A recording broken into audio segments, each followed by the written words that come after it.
Hola, ¿qué tal? Muy buenas tardes. Bienvenidas, bienvenidos a este diplomado.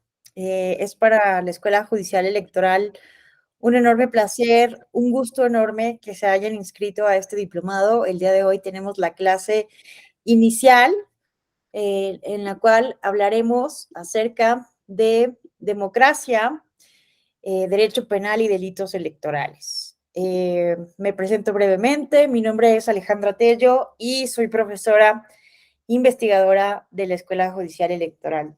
Qué gusto saludarles esta tarde de viernes. Les felicito por inscribirse y estar en un viernes aquí con nosotros en esta comunidad académica para hablar de un tema que es muy importante para nuestra democracia, el derecho penal electoral, y que generalmente lo dejamos de lado, ¿no? Porque pues sabemos que en el derecho electoral mexicano podemos dividirlo básicamente en tres responsabilidades, en tres ramas, en tres áreas, ¿no? Estamos hablando del derecho administrativo electoral, el derecho, bueno, podemos hablar, ¿no? Desde el derecho administrativo electoral y desde el derecho penal electoral. Y también podemos dividir por autoridad, ¿no? Las autoridades jurisdiccionales, de las administrativas, de las penales, ¿no? Y generalmente como que estamos muy acostumbrados a analizar lo que sucede justamente, ¿no? En el ámbito del derecho administrativo electoral, autoridades administrativas y jurisdiccionales dentro de esta rama. Pero, ¿qué está pasando en el derecho penal? ¿Qué tan eficaces son las penas, las sanciones, el catálogo de los delitos contenidos en la Ley General de Delitos Electorales para prevenir, erradicar el delito electoral? Entonces, bueno, es muy importante en ese sentido hablar, ¿no? De este tema que generalmente, insisto, como que lo dejamos de lado, ¿no? Porque tenemos el procedimiento especial sancionador dentro del derecho administrativo electoral como el principal procedimiento, ¿no? Para sancionar, tomando en cuenta el catálogo de infracciones contenido en la Ley General de Instituciones y Procedimientos Electorales, así como considerando el catálogo de las sanciones.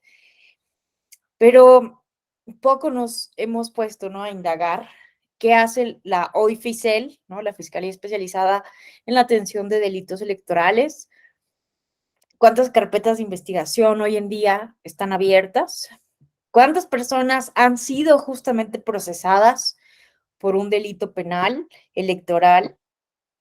¿Y esto en qué manera realmente está contribuyendo a tener una mejor democracia, a revertir malas prácticas electorales? ¿Y qué tanto estamos haciendo en materia de prevención del delito? Bueno, básicamente todos estos temas, estas interrogantes, estas preguntas son las que evidentemente vamos a estar abordando a lo largo de todo este diplomado. El día de hoy es una clase introductoria, un poco para pensar en la problemática como tal de los delitos electorales en un régimen democrático. Permítanme empezar a compartir la presentación. Denme un momentito.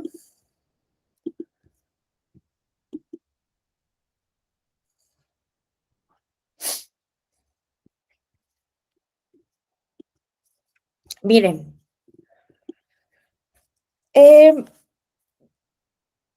básicamente vamos a hacer un pequeñito viaje histórico. Veamos, los delitos electorales existen desde que existen elecciones, desde que existe democracia, básicamente, ¿no? Desde los primeros, déjenme, ¿por qué está adelantada la presentación? Déjenme regresarla. Ahí estamos. Entonces, miren, los delitos electorales básicamente existen desde que existen elecciones, ¿no? Vámonos a Atenas, el paradigma más grande de la democracia occidental, ¿no? Fíjense ustedes, ¿no? Que desde los siglos sexto al cuarto, antes de Cristo. Con esta gran reforma de Clístenes del 510 antes de Cristo, se amplió la ciudadanía, se amplió el reconocimiento de la ciudadanía de las personas atenienses. Con anterioridad a esta reforma del 510 antes de Cristo, solamente los hombres con sangre ateniense, es decir, hombres hijos de otros hombres atenienses, pero ricos de la clase noble, de la clase propietaria, tenían reconocida la ciudadanía. Entonces, la reforma de Clístenes del 510 a.C. es fundamental porque justamente reconoce a todos los descendientes de hombres atenienses su registro en el demos. Esto va a ser una reforma histórica, ¿no?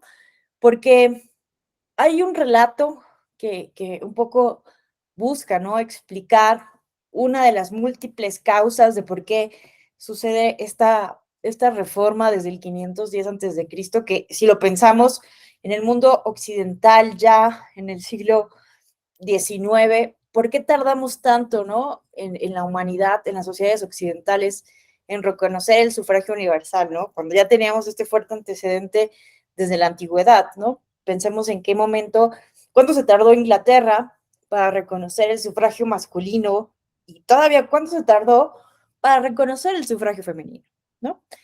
Entonces, bueno, es un poco para dimensionar, ¿no? Porque no es gratuito entonces que Atenas sea hoy en día todavía un paradigma muy fuerte de ideal democrático. Un relato que les decía es, pues obviamente empezaron estas tensiones, estas presiones para democratizar la ciudadanía ateniense, porque imagínense que tenían que ir todos los atenienses a la guerra, independientemente de si eran ricos y eran pobres. Entonces, ya en la guerra, armados, pues ricos y pobres arriesgaban igualmente la vida contra los persas, contra, ¿no? Sus contrincantes, invasores que llamaban bárbaros. Entonces, pues surge una inconformidad social, ¿no? A partir pues de las élites intelectuales que empiezan a plantar estas inconformidades. ¿Por qué si todos vamos a la guerra, solamente unos toman las decisiones y tenemos igual probabilidad de morir? Entonces, vean qué interesante, ¿no? Cómo el principio de igualdad puede tener cierto origen, ¿no? En una igual probabilidad de muerte de los soldados. Porque si los dos arriesgamos la vida, solamente ellos tienen derecho a tomar las decisiones que nos afectan a todos. Entonces, bueno, Atenas estaba separada así en una comunidad económica y una comunidad política. La comunidad económica eran los ciudadanos, que obviamente eran hombres, los metecos y los esclavos. Pero la comunidad política, es decir, podían participar en las actividades económicas, pues todas las personas básicamente, ¿no? Hasta los esclavos y los extranjeros. Pero la comunidad política, los derechos políticos, la ciudadanía estaba reducida a la ciudadanía y a la aristocracia. Las mujeres, los esclavos y los extranjeros no podían participar justamente de las decisiones colectivas. Entonces, bueno, esto también nos debe de servir un poco para cuestionar ese ideal que tenemos bien clavado en la cabeza, ¿no? De que la democracia ateniense es el ideal de la democracia directa, porque en realidad, pues como lo ha dicho Robert Dahl en su obra La democracia, hay personas que se han atrevido a hacer un cálculo, ¿no? De qué porcentaje de las personas atenienses realmente tomaban las decisiones políticas. No más del 10%, no más del 10% tomaban las decisiones. Entonces, en realidad es como un mito, ¿no? Decir que la democracia directa existía realmente en Atenas porque era un grupo muy selecto de personas quienes tomaban las decisiones. El acto más revolucionario, más democrático fue entonces, insisto, esta reforma de Clístenes del 510 a.C. Pero bueno, en el tema que nos ocupe, evidentemente, imagínense que empezaban a registrarse en un registro, así como hoy en día tenemos nuestro padrón electoral y nuestra lista nominal de electores, pues justamente empezaban a registrarse en esa época por cada uno de los demos a los ciudadanos, ¿no? Y entonces las personas no autorizadas que fueran sorprendidas tratando de participar en las asambleas eran arrestadas y llevadas ante el Tribunal Popular, ¿no? Que podía incluso condenarlas a muerte.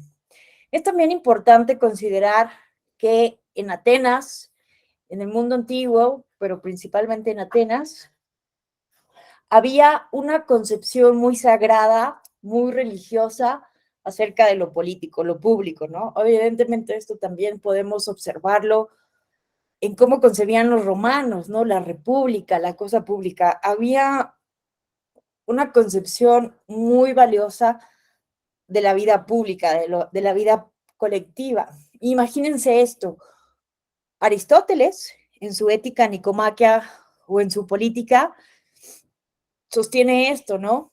Eh, que no hay lugar donde el ser humano pueda ser feliz, donde pueda desarrollar sus más altas potencialidades, donde pueda desarrollar todas sus capacidades más que en la polis, la ciudad, el Estado.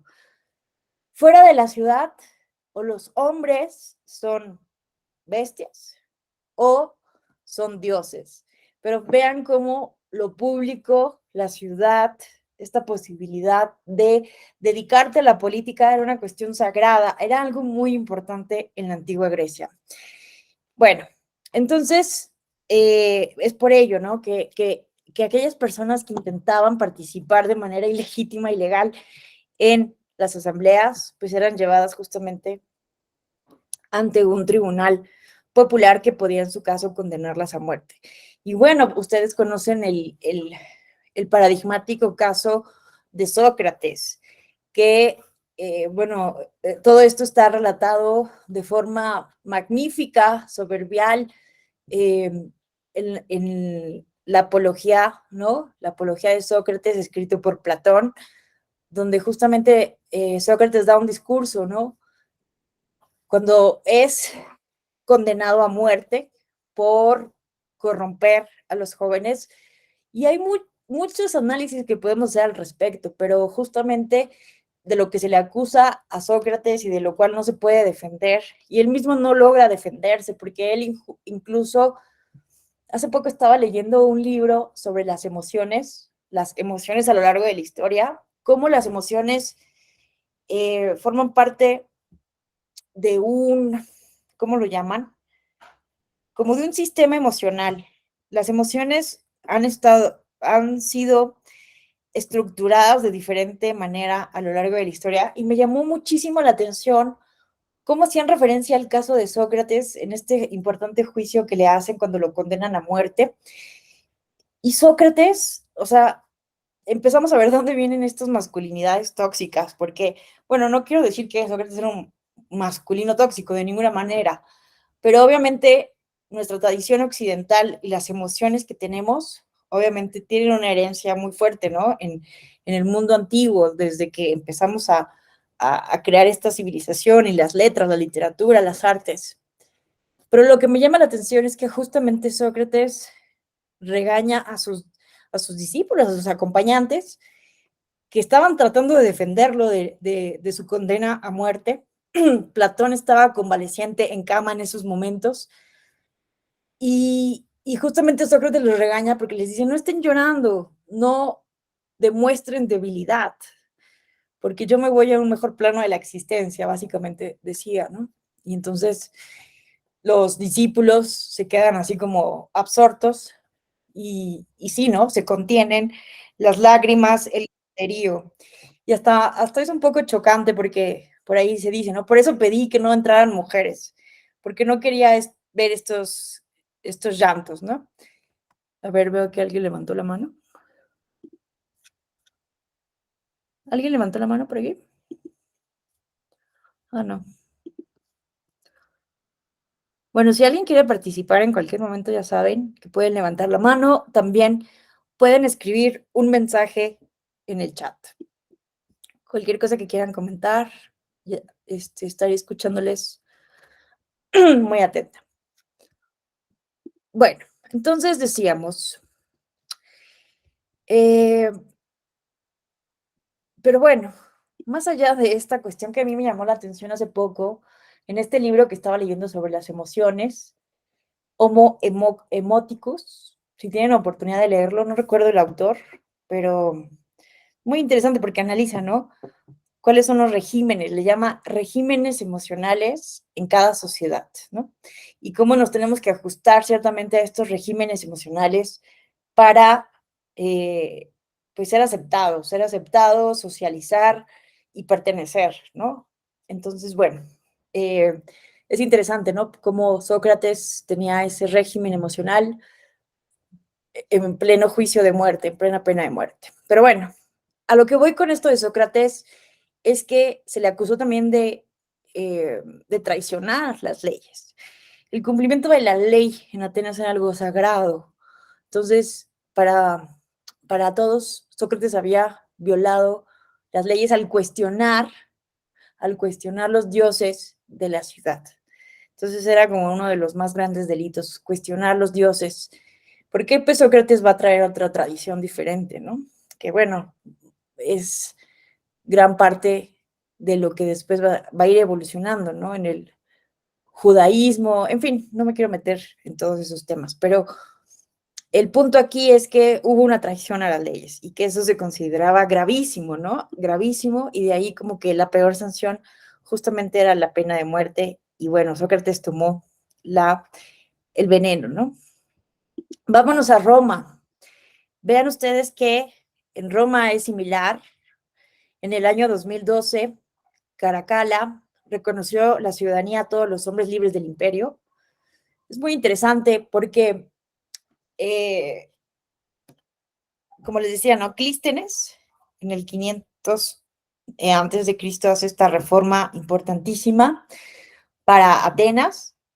Y Carcarala hace algo mucho más grande, porque no solamente se reconoce la ciudadanía de los pobres, de los que no tienen propiedades, sino que se reconoce la ciudadanía a los hombres libres del imperio. Si bien esto es, o sea, imagínense, ¿no? La extensión que tuvo en un momento dado el imperio romano y reconocerle a todas esas personas la ciudadanía romana, ¿no? Entonces, fue algo grande. Y a pesar de eso, es muy interesante ver cómo, si bien los romanos eran muy astutos para resolver problemas, la creación de los acueductos para llevar agua, ¿no? Hasta el centro de Roma, por poner algún ejemplo, nunca pensaron los romanos en la idea de la representación. Porque imagínense, solamente podían participar en esos cargos que eran algunos, no todos electivos, como la renovación de algunas magistraturas, pero tenías que ir físicamente a Roma para participar. Entonces, pues muchos tenían la ciudadanía romana, pero pues no tenían como una garantía plena del ejercicio de ciudadanía, ¿no? Pero bueno, lo interesante es que no inventaron ellos, no pensaron en el concepto de la representación, ¿no? Eso va a ser como una tecnología política que va a venir tiempo después. Justamente con los reyes, que empiezan los monarcas, durante los absolutismos monárquicos, que empiezan a delegar, pero sobre todo también empezamos a ver, bueno, vemos gobiernos asambleístas muy potentes en los Alpes suizos, con los vikingos, que empiezan a tomar decisiones de manera colectiva en diferentes asambleas. Pero bueno, eh, en Roma empiezan la participación en deliberaciones y en la elección de magistrados, entonces se amplía muchísimo el concepto de ciudadanía, que ya no es solamente hereditaria. Hoy te puedes, ¿no? Bueno, hoy, por ejemplo, estaba pensando en el caso de Canadá, que es uno de los estados más, bueno, es el primer estado en convertirse, en declararse oficialmente un estado multicultural. Y hoy en día te puede costar trabajo, pero tú puedes llegarte a convertir en un ciudadano o ciudadana canadiense. Pero es muy curioso porque es muy difícil, casi imposible, ¿no? Convertirte, obviamente, en un ciudadano suizo. Es algo muy, muy paradójico, pensando que, pues, los suizos, ¿no? De su tradición democrática, se dice de chiste, ¿no? Que los suizos no inventaron la democracia directa, sino que la democracia directa inventó a los suizos. Pero pues todavía es una ciudadanía muy excluyente todavía, ¿no? No acepta todavía, eh, todavía hay como un miedo a lo extranjero, un poco. Bueno, pero regresemos a Roma. En Roma se consideró, existió el llamado delito de ambitu. Miren qué interesante, porque ambitu tiene que ver con ambitus, ambire, ir alrededor. Ven esto, ¿no? El que va de un lugar a otro mendigando votos para ser elegido en algún cargo político. Hoy en día, ¿cómo podríamos llamar eso? Como actos anticipados de campaña, ¿no? A lo mejor hoy vemos muchas cosas, ¿no? A lo mejor quienes van mendigando votos en TikTok, en redes sociales, ¿no? No lo sé, pero miren, esto sí existía, esto existe desde la antigüedad, ¿no? Personas que querían ser electas para ciertas magistraturas iban de un lugar a otro mendigando votos, ¿no? Comprando votos, tratando de hacer simpatías, tratando de comprar afectos, regalar prebendas. Entonces no es algo nuevo, es un problema que tenemos desde toda la historia humana. Y bueno, desde que existen elecciones. De ahí derivan otros ámbitos como, vean, también el ámbito era ámbito porque también estaba relacionado con palabras como ambicionar, ambición y ambicioso, ¿no? Entonces sí tú puedes pedir el voto, pero no de manera ambiciosa, no mendigando los votos, sino justamente dentro del fair play, ¿no? En inglés, dentro del juego justo. No te salgas del juego justo. En principio los romanos solo castigaban con penas pecuniarias, con privación de honores, pero la gente no entendía, digámoslo así, y entonces empezaron a realizar deportaciones y el destierro, ¿no?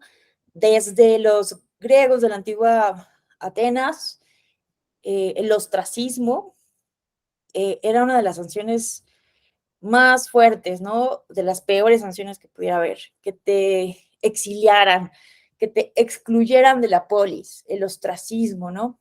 Que viene obviamente de ostra, dejarte fuera de tu lugar, ¿no? Entonces, fíjense cómo en Roma, ¿no? Ya en un momento dado, una de las penas más fuertes era eso, el destierro, el ostracismo, porque no te ajustabas al fair play, al juego justo.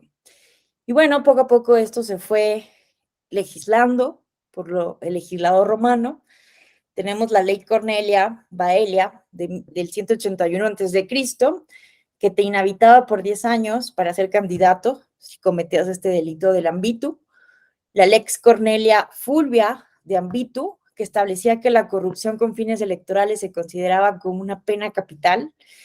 La Lex Licinia de Sodilachis, que penalizaba la compra del voto, ¿no? Y bueno, es muy como un dato curioso, ¿no? ¿De dónde viene la palabra candidato? Pues viene de la palabra candidatus, que obviamente eran aspirantes a magistrados, aparecían en público durante el periodo electoral, cubiertos de togas blancas. La toga es una cándida, por eso el candidato, cándida blanca, rodeados de amigos y esclavos, ¿no? Y entonces ya así hacían las campañas, pero de ahí viene la palabra candidato, de esta cándida blanca, que se ponían como tratando de simbolizar honestidad, pureza y todo lo que nos puede representar el color blanco. Y es muy curioso porque justamente las personas que hacían campaña, los candidatos, se acompañaban de una persona que se llamaba el nomenclator, iba al lado del candidato y le soplaba al oído cómo se llamaban las personas más con el poder político más importante, las personas más influyentes de la antigua Roma, los comerciantes, qué sé yo, de las personas más influyentes, la nobleza, y le soplaban al oído sus nombres para que el candidato pudiera hacerles la barba, ¿no? Y decirle, tú, ¿no? Eh, Virgilio, no lo sé, por poner un ejemplo, te saludo, y entonces, ¡ay, se sabe mi nombre!, ¿no? Entonces era como un acto de muchísimo respeto, de muchísima deferencia, y obviamente estaban buscando el voto, pero eso era considerado evidentemente algo dentro del juego justo, del fair play. Vámonos a la edad moderna. En la Edad Moderna tenemos también antecedentes en donde se sancionaba, se penalizaba justamente el delito electoral a través de la figura del brolio, que surge en la Edad Media relativa al fraude electoral y la compra del voto, ¿no? Evidentemente en esta época pues son mínimas las experiencias electorales, ¿no? Son como estamos pensando, por ejemplo, en la República Veneciana, en la República Fiorentina, en fin, en Francia, ya más avanzado el tiempo, encontramos uno de los primeros antecedentes ya de la Edad Moderna. El Código Penal francés de 1810 contemplaba la violencia, la coerción y el fraude como causas específicas de suplantar la voluntad del votante. Y vean qué curioso, porque los colombianos importan ese modelo del Código Penal francés, copia casi en su totalidad lo estipulado en el Código francés, reprimiendo actos de violencia, falsedad, de escrutinios y corrupción del elector. Bueno, vámonos ahora al caso mexicano. Miren, los delitos electorales, bueno, hasta aquí, hasta este momento, ¿alguien quisiera hacer algún comentario, pregunta, reflexión? ¿No? ¿Vamos bien? Perfecto. Seguimos. Bueno, en México, ¿cuál es la historia de los delitos electorales en México? Tenemos los primeros antecedentes de la regulación, de la penalización del delito electoral, de la corrupción y el fraude electoral en la Constitución de Cádiz. Vean ustedes que los delitos electorales se contemplaron desde el siglo XIX en la misma Constitución de Cádiz y se sancionaban conductas de cohecho y soborno del voto. Miren, aquí les dejo esta liga, les voy a compartir esta presentación. Esta es una de las lecturas que les recomendamos. Ay, no viene la liga. Qué mal, yo les quiero aquí enseñar la fuente. No me falles, Derecho UNAM. Bueno, prometo actualizar la liga. Es una publicación que justamente relata los delitos electorales en México, pero voy a corregir la liga para que la puedan consultar. Es que, híjole, qué raro. A ver, vamos a ponerle aquí.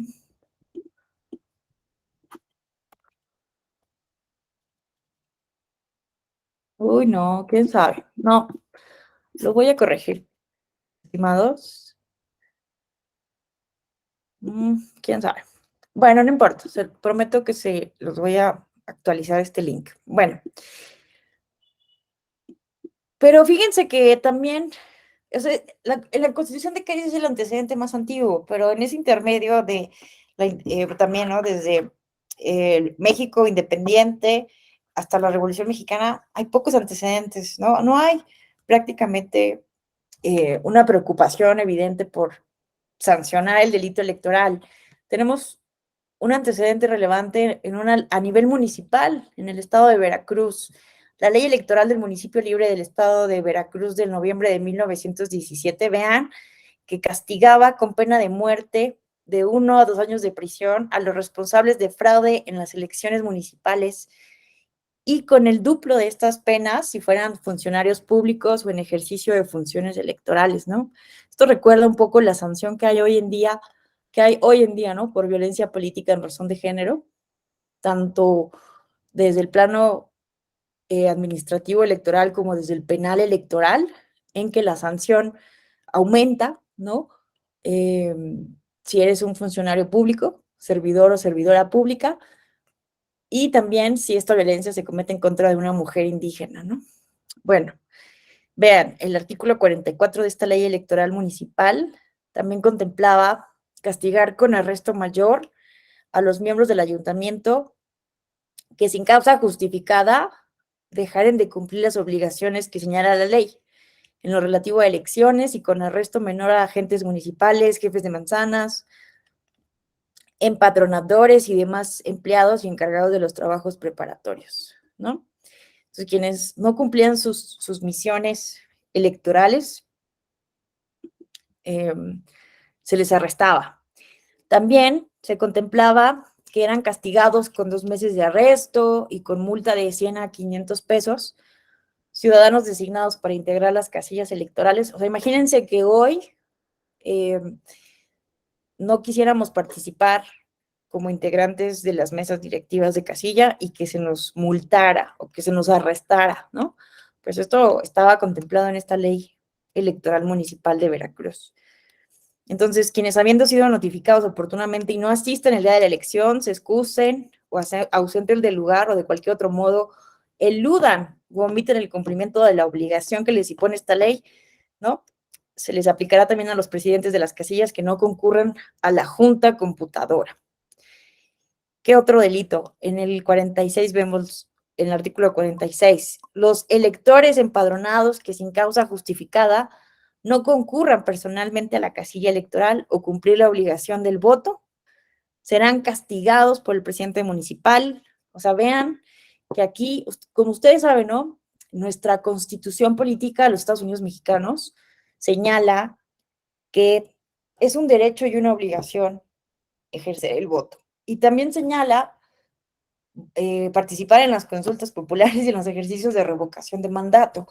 Pero evidentemente esto es una obligación moral, porque no hay una sanción, una coacción por parte del Estado en caso de incumplirlo. Pero vean cómo esta ley electoral de 1917 a nivel municipal sí contemplaba, ¿no?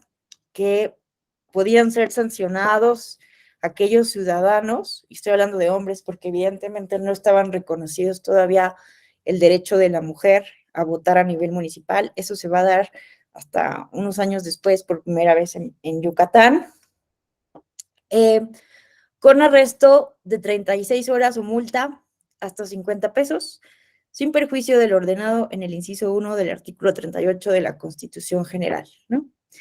Esto me trae una reflexión importante, ¿no? Que pudiéramos aquí discutir. ¿Qué opinan ustedes acerca del voto obligatorio? Creo que es una reflexión que debe ser muy relevante pensando que estamos en un diplomado de Derecho Penal Electoral. ¿Qué opinan ustedes del voto obligatorio? ¿Creen que debería hacerse algo aquí en México para realmente sancionar a quienes no ejerzan este derecho y esta obligación ciudadana?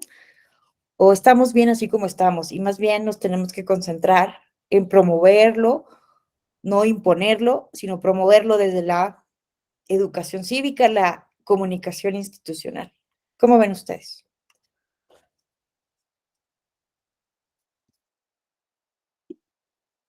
¿Qué tal, Rosad?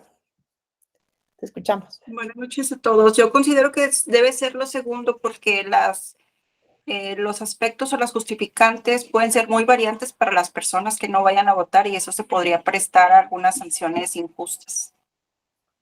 Me encanta lo que mencionas. Muchísimas gracias, Rosa Isela. ¿Alguien más? Ahorita comentamos esto que dice Rosa Isela. Jorge, te escuchamos. ¿Qué tal?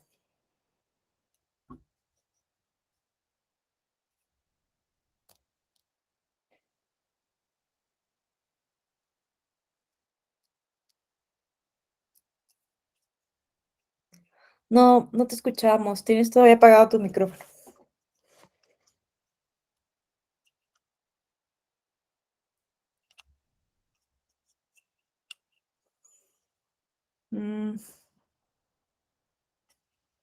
No, ¿qué será? Bueno, ¿alguien más que quiera participar en lo que prende Jorge su micrófono?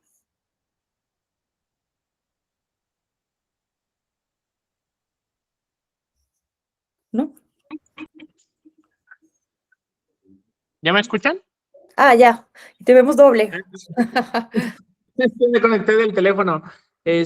Bueno, he investigado porque hace años, pues, de alguna otra manera me he involucrado en el derecho electoral indirectamente. Hay dos tipos de manera que incentivar el voto, ¿no? El voto a través de, pues, de hacerlo obligatorio completamente, una, pena administrativa como tal, o en su caso, pues, hacer un incentivo a la ciudadanía, ¿no? Pues, la condonación de impuestos puede ser una alternativa para que la ciudadanía participe. El sistema electoral mexicano, a lo que yo he analizado, pues está cansado de la partidocracia, es decir, pues de que perfilan candidatos, pero los candidatos son personas que pues están adentradas meramente al partido político. Entonces ese es el descontento de la gente. Las políticas en materia electoral para incentivar el voto, yo creo que deben de estar adentradas en primera, pues a incentivar el voto en el sentido de hacer que la ciudadanía, si llega a votar, condonarle cierto tipo de impuestos. Eso pues traería como consecuencia el 10 o 15% más de participación. Generalmente es el 60, del 50 al 60%, ¿no? Dependiendo de cada estado y dependiendo del tipo de elección. Aparte, pues considero que dentro de la fórmula que se le distribuye a los partidos políticos, dependiendo del porcentaje de votos, tendría que hacerse una modificación a la fórmula. Entre más participación ciudadana se tenga de ciudadanos mayores de edad, mayor distribución se le puede hacer a los partidos políticos. ¿Esto qué va a hacer? Que haya mayor competencia y que pues esta competencia vaya encaminada hacia la ciudadanía, ¿no?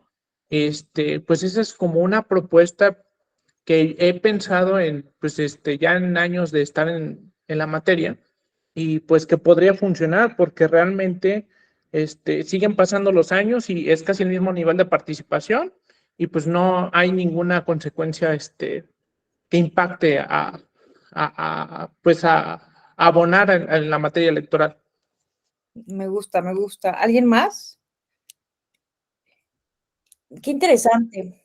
¿Qué tal, Jonathan? Te escuchamos. Muy buenas tardes. Hola, doctora. Buenas noches. Buenas noches. Bueno, yo sí estaría de acuerdo. Hay países que han incrementado de manera exponencial la participación ciudadana con este tipo de sanciones. Países con democracias consolidadas como Australia, Uruguay, Liechtenstein, me parece, Luxemburgo, países europeos que pues están en un alto nivel democrático. Entonces, no sé si en México se pudiera implementar, sobre todo porque hay zonas donde prácticamente es imposible que la gente vote, pero hay zonas donde pues sí sería una obligación primordial. Eh, pero pues en este momento no creo que seamos un país como para imponer eso, pero sí hay países, me parece que son 13 donde imponen sanciones, creo que Perú es otro, y sí ha incrementado su participación de manera muy importante. Muchas gracias, Jonathan. Pues es un tema difícil, ¿verdad? Porque podemos tener casos exitosos como los que menciona Jonathan, que sin duda tienen democracias con mayores índices, ¿no? De calidad democrática, de integridad electoral, pero también, ¿no? A mí, por ejemplo, he tenido oportunidad de observar elecciones en Brasil, que Brasil también tiene voto obligatorio, en Ecuador, y esto es lo que yo observé de esos países, ¿no? Creo que tiene mucha razón Jonathan en decir que depende, ¿no? Hay que ver lo que podría funcionar en nuestro país. Yo soy más, como lo dijo Jorge, ¿no? De medidas positivas, pensar en incentivos positivos antes que negativos, porque justo en Brasil yo observé lo que decía Rosa Isela. Fíjense algo muy interesante que ocurre allá. En Brasil es más barato pagar la multa por no ir a votar que el transporte público. Y estamos hablando de un país de más de 40 millones de, 40% de población con algún tipo de pobreza. Entonces, esto siempre es un debate público muy importante en Brasil, porque justamente tienen una regulación que obliga a todos los transportes públicos el día de las elecciones a que sea gratuito para que las personas vayan a votar y no se abstengan. Porque a pesar de que es obligatorio, existe un 20% de abstencionismo electoral, ¿no?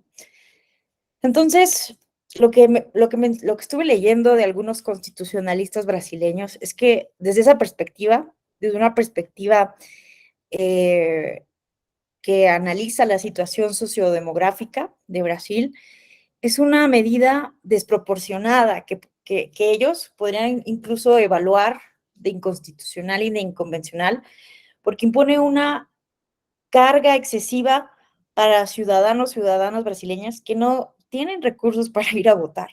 Es algo realmente que me llamó poderosamente la atención. En fin, pero obviamente cada país tiene su contexto. Obviamente creo que tendríamos que evaluar muy específicamente el caso de México, porque hemos hecho muchas veces esto de copiar y pegar y no ha funcionado en nuestro país así de la misma manera. Estamos más difícil, ¿no? De que el contexto se dé muy cercano a lo que pasa en Brasil. También en Ecuador lo que observé es que la gente, pues, vas a votar, pero no te genera esa convicción democrática. Eso que, esto que tenemos del foro interno, ¿no? De que por convicción, por gusto propio, salgas a votar. Evidentemente tú ves a las personas en una gran fiesta cívica, pero pocas personas lo tienen internalizado, como que realmente lo hagan por convicción, lo hacen más bien porque es un trámite.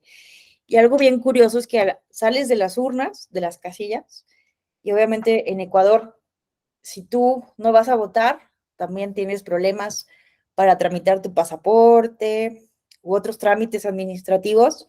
Entonces tienes que guardar tu comprobante de voto. Y me dio mucha curiosidad porque salías de las casillas y había personas, todo un mercado negro de personas que te vendían micas para en ese momento enmicarte tu comprobante de voto. Pero era un escándalo que decían micas, micas. O sea, era un escandalazo así, sales de la casilla y lo más importante es enmicar tu voto, ¿no? Para no tener problemas. En fin, es un análisis interesante, pero creo que justamente este tipo de reflexiones son las que queremos que tengan ustedes a lo largo de este diplomado. ¿Qué tan efectivo es el derecho penal, no? Entonces, poner una sanción, una multa, poner este tipo de cargas a una ciudadanía en un contexto de tanta desigualdad y pobreza, tal vez pudiera ser algo peligroso para el caso mexicano. A lo mejor sí tendríamos que imaginar propuestas positivas, ¿no? Tal como las que nos plantea Jorge, que no sería mala idea explorarlas, ¿no? Porque vemos que pasan los años, no mejoramos esos porcentajes de participación y pensemos también, por ejemplo, en los mecanismos de participación ciudadana, democracia semidirecta, que tienen los índices más bajos de participación. Da mucha tristeza ver que si bien año con año, por ejemplo, el presupuesto,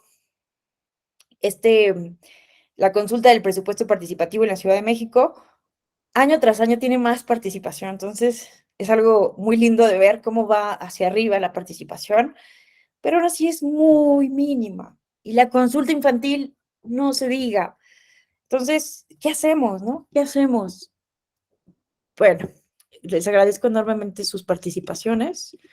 Evidentemente, su servidora no tiene una respuesta, pero creo que vale la pena que lo socialicemos, ¿no? ¿Qué tal, querido Gabriel? ¿Te escuchamos? Buenas noches a todos. Y si por el contrario, en lugar de sancionar, estimular con una recompensa la participación, digo, porque siempre nos vamos a la cuestión de la sanción, de estimular de manera negativa, ¿no? Digamos, una participación. Entonces, al contrario, ¿por qué no pensar mejor en estimular la participación con un beneficio, ¿no? Otra manera de motivar a que la gente participe, ¿no? Claro. Sí, por eso resulta muy interesante lo que mencionaba su compañero que ya se nos fue de aquí. Era Jonathan, no, Jonathan está de este lado, que habla, ¿no? De tal vez, ¿cómo lo llamó? Lo de impuestos, se me fue la palabra. ¿Cómo se dice? ¿Excepción de impuestos? Pero sí. Nayeli, ¿qué tal? Te escuchamos. Hola, buena tarde. Y si más fácil, el voto se ejerce a través de la credencial de elector con fotografía, que es indispensable para hacer cualquier tipo de trámite. Y en el caso de que acumule cierta cantidad de votos, pues se elimina y pagar una multa sobre el mismo tema, o sea, electoral. Vas a ejercer el voto, no votaste, te retiro tu credencial de elector. Y ya de ahí la sanción dependería ya de un análisis, ¿no? Pero yo creo que sería más enfocado a la credencial del elector. Muchas gracias, Nayeli. pues son, a ver, Jorge, te escuchamos, son como, hay que pensarle, porque sí tenemos que, ante este desencanto, ¿no? Lo que mencionaba en la partidocracia, pues sí es necesario volver a incentivar valores colectivos, ¿no? Por lo público. Jorge, ¿qué tal? Te escuchamos de nuevo, te habíamos perdido. No, tu micrófono está apagado. Sí.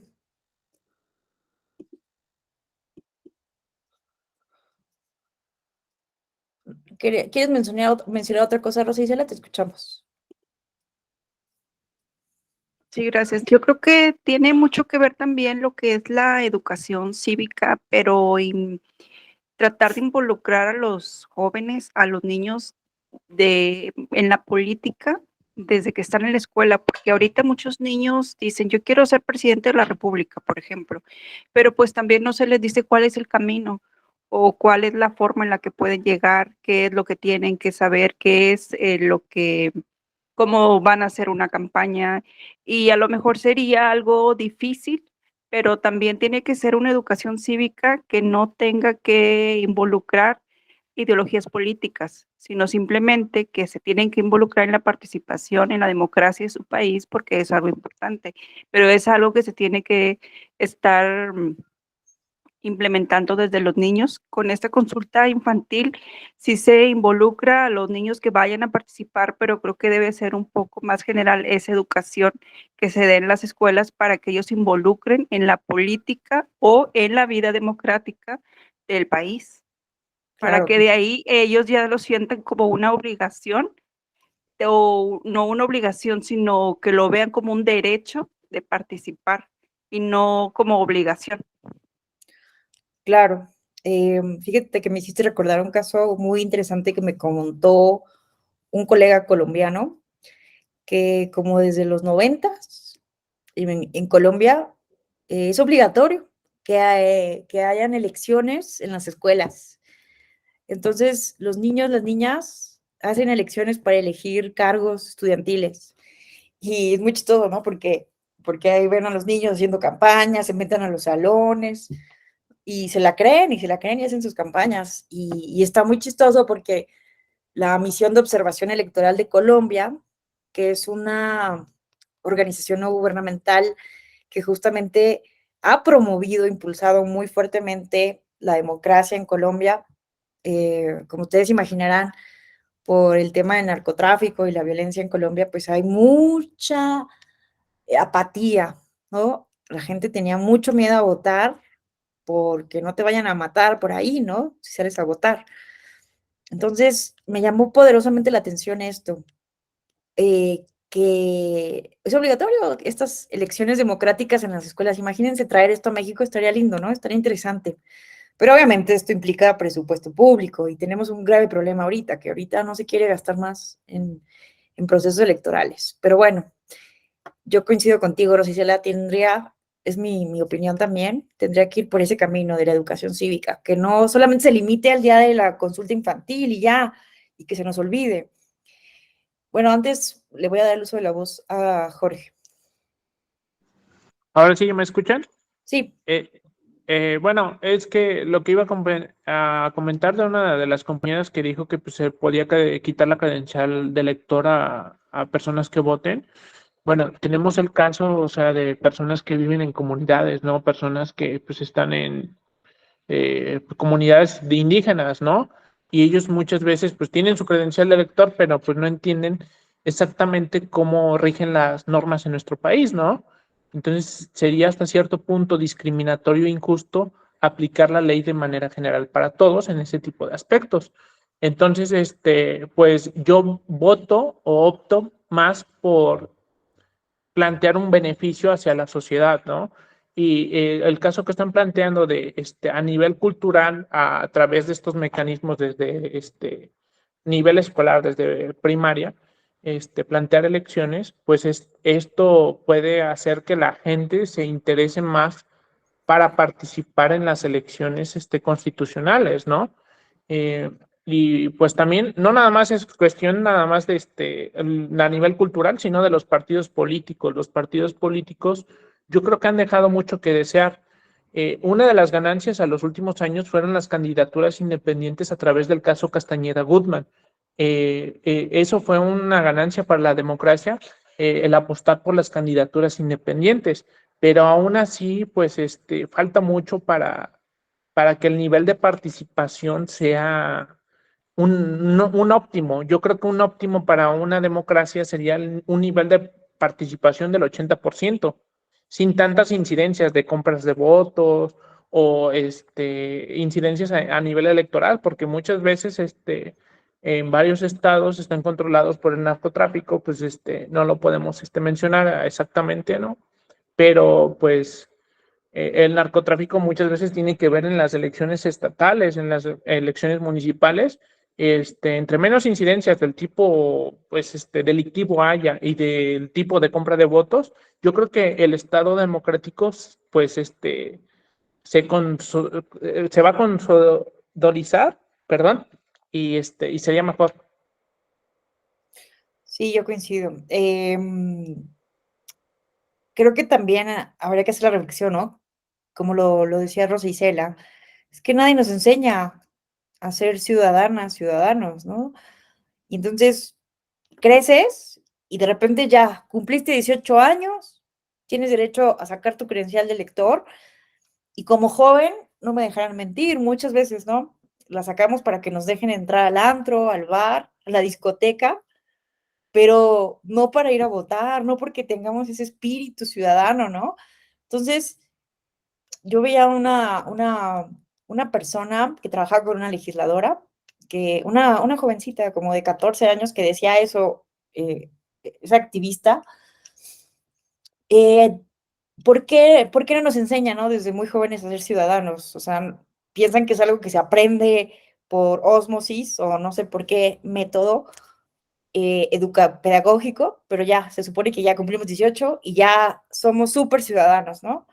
Y mentira, ¿no? Entonces, en Chile, vean el caso chileno, la Constitución, bueno, ustedes saben todo lo que ha ocurrido en Chile, después de unas protestas que derivaron en una represión excesiva del uso de la fuerza pública del Estado chileno y que esto derivó en un pacto nacional para llevar a un plebiscito y la realización de una nueva constitución que se rechazó, pero bueno, lo importante aquí es que me llamó poderosamente la atención que la constitución chilena, porque yo sí la revisé, lo que se había, me la leí toda, me pareció hermosa a mí, de verdad, obviamente estaba muy progresista, es como cuando te dicen, estás muy adelantado, adelantada a tu tiempo.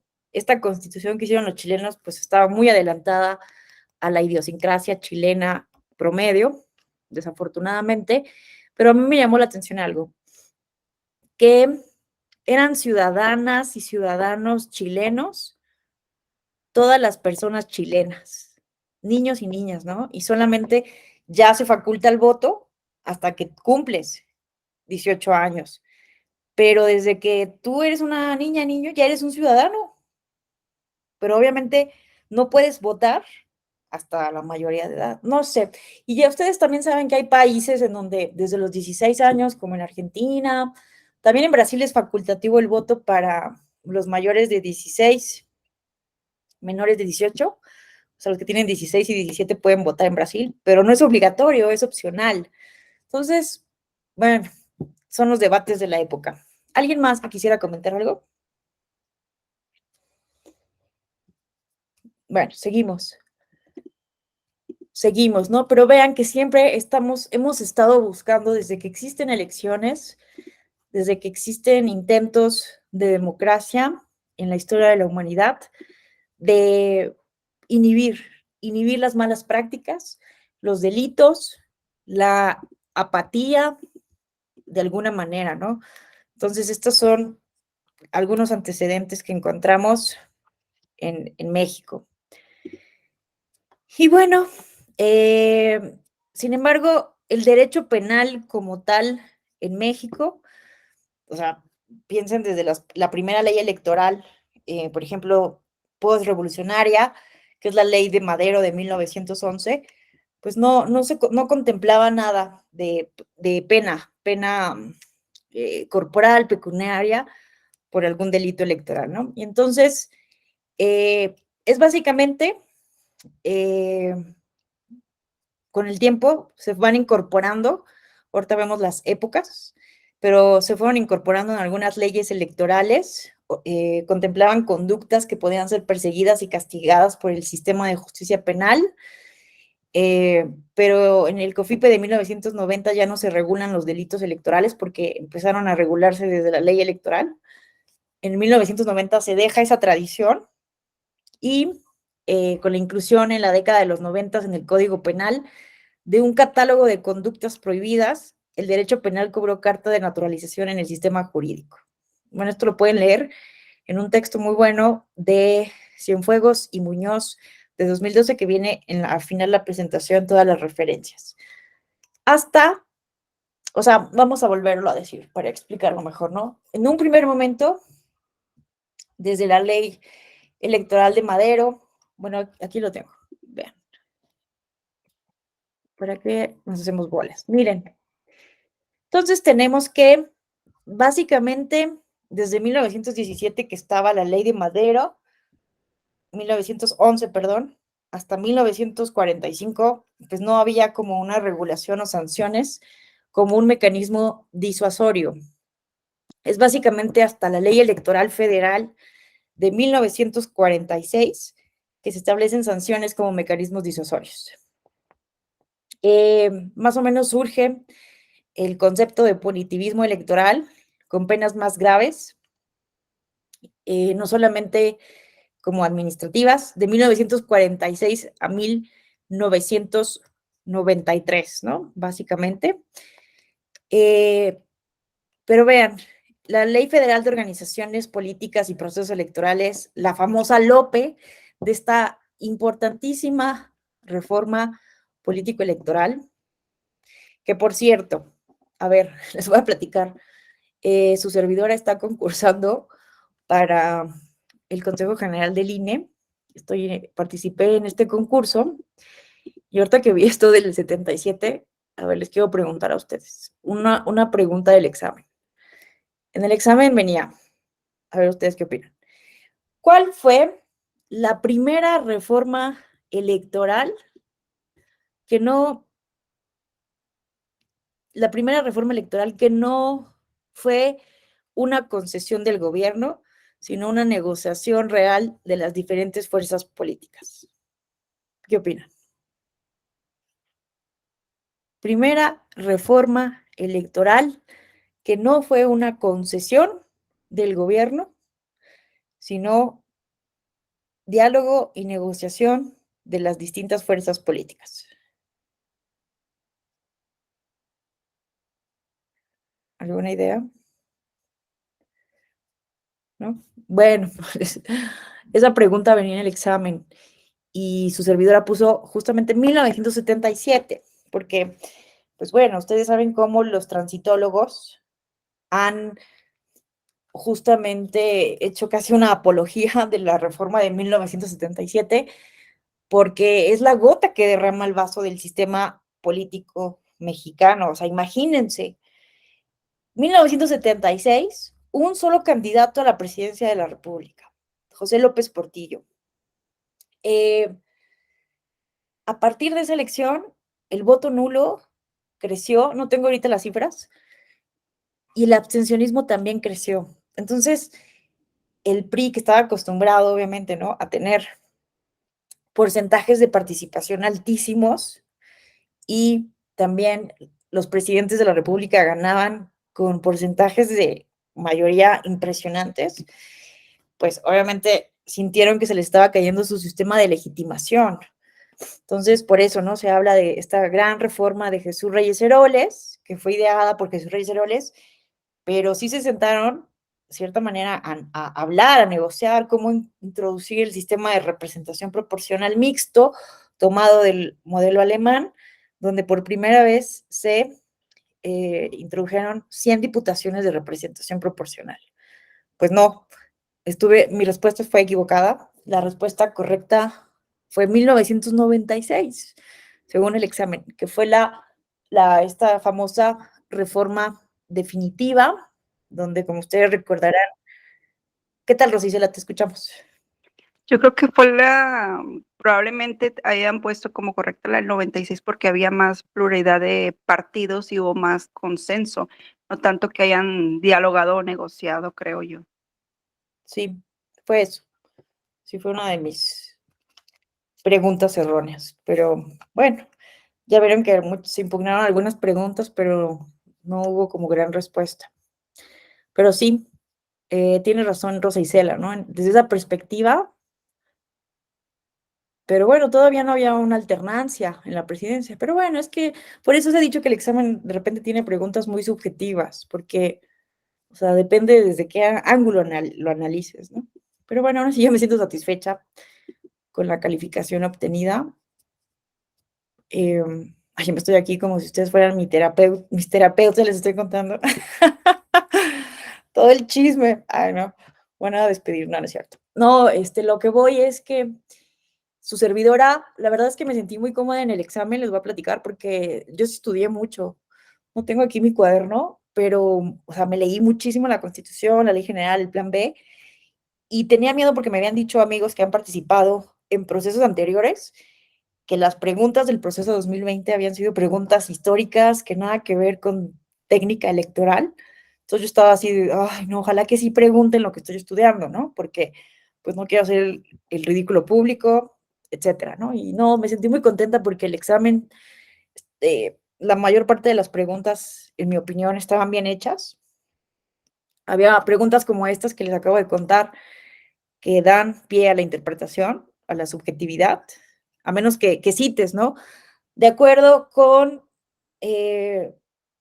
Ángel, ¿cómo se llama? Soledad Loaesa, ¿cuál es la reforma electoral en donde por primera vez esto?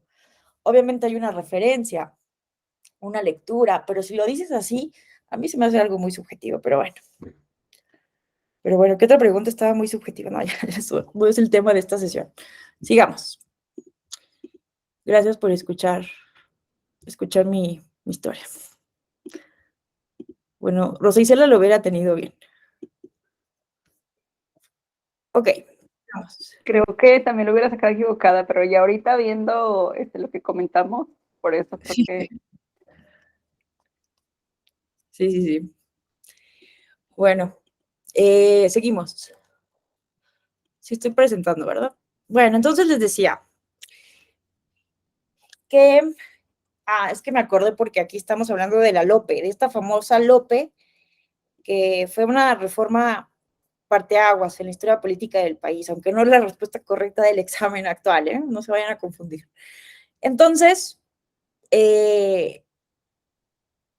básicamente en todas estas leyes se contemplan algunas sanciones como mecanismos disuasorios, pero estaban contenidos desde la ley electoral, también en la Ley Federal de Instituciones y Procedimientos Electorales de 1987, y justamente es con la reforma de 1990, que va a ser muy relevante, que se crea el Instituto Federal Electoral después de la caída del sistema. Obviamente había un interés fuertísimo del partido en el gobierno, del oficialismo, de legitimarse. Y una manera de legitimarse es, obviamente, diciendo, nos vamos a tomar en serio la persecución de los delitos electorales, de las malas prácticas electorales, porque sí estaba legislado en las leyes electorales desde el 46, pero evidentemente pues no se tomaba algo en serio, porque no había pues una fiscalía especializada como después va a ocurrir, ¿no? En 2001, con la creación de la FEPADE. Pero vean que entonces, en 1990, justamente,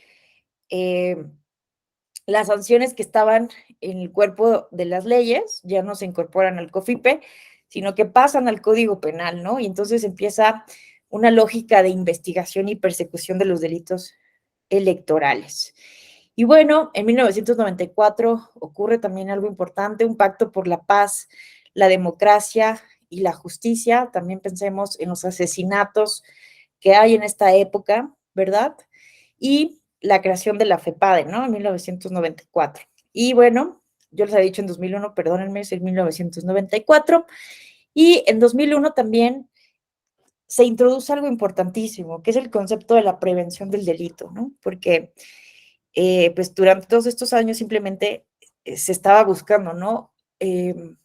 Reivindicar, pues, este compromiso de Estado, este compromiso de las instituciones electorales nacientes de perseguir, investigar y sancionar los delitos. Pero justamente en el año 2001 empieza una lógica de la prevención del delito, que ahorita vamos a ver.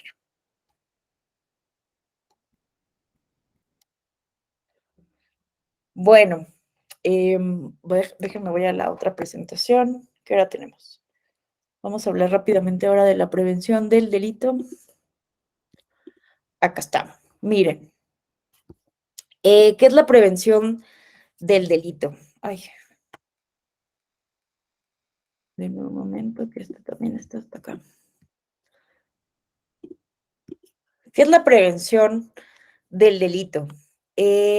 Miren, básicamente son todas esas estrategias, así como ahorita estábamos hablando, ¿no? De cómo podemos promover el voto de manera similar, ¿no? Son todas estas estrategias encaminadas, pero a reducir el riesgo de que se produzcan delitos y posibles efectos perjudiciales para las personas y la sociedad, ¿no? Incluido el temor a la delincuencia y a intervenir para influir en sus múltiples causas, ¿no? De acuerdo con las directrices para la prevención del delito de la Organización de las Naciones Unidas.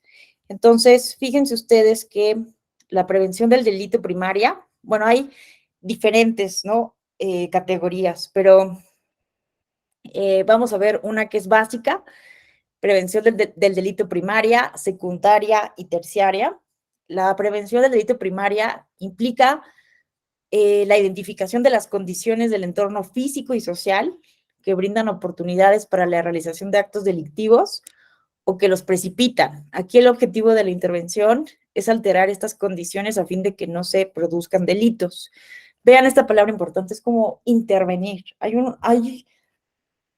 una acción estratégica por parte del Estado y sus órganos de seguridad para intervenir en ambientes sociales específicos, ¿no? La prevención del delito secundario consiste en la identificación temprana de los posibles delincuentes.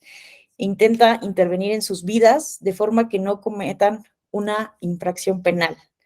O sea, imagínense, ¿no? Identificar quiénes son esas personas que están cometiendo los delitos electorales, que son los que van y compran el voto, que van y son los que presionan, préstame tu copia, tu credencial de elector, le sacan copia. ¿Quiénes son esas personas que van y te llevan las despensas, que te suben al coche, vámonos a votar, vota por A, B o C, muéstrame foto de tu celular y te doy dinero? Entonces, son estrategias ya muy focalizadas, ¿no? La primera tiene que ver con el entorno físico y social, la prevención primaria del delito. La secundaria es más ya una ubicación de las personas. Y la prevención del delito terciaria se encarga de quienes efectivamente han delinquido e incluye intervenciones en sus vidas para que no cometan más delitos, ¿no? Entonces, esto tiene que ver también con lo que hemos llamado la reinserción social. Entonces, ¿cómo vamos en eso en México? ¿No? Creo que es de los temas que dentro de los especialistas en derecho electoral como que no le damos mucha importancia porque pues no lo vemos nosotros, eso lo ve la FICEL, la FEPADE, bueno, antes FEPADE, y como que no es nuestro tema y ya, nos olvidamos. Pero ustedes coincidirán conmigo en que muchos de los hoy catalogados delitos en la Ley General de Delitos Electorales son también infracciones en la Ley General de Instituciones y Procedimientos Electorales. Tan solo pensemos en el delito de violencia política contra las mujeres en razón de género. Hace poco fui a una universidad, a la Universidad Motolinía del Pedregal, la semana pasada, o fue esta semana, no recuerdo qué día fue. Fue el lunes fui y me preguntaban, no, ahí no fue, en la Facultad de Jurisprudencia de la Universidad Autónoma de Coahuila.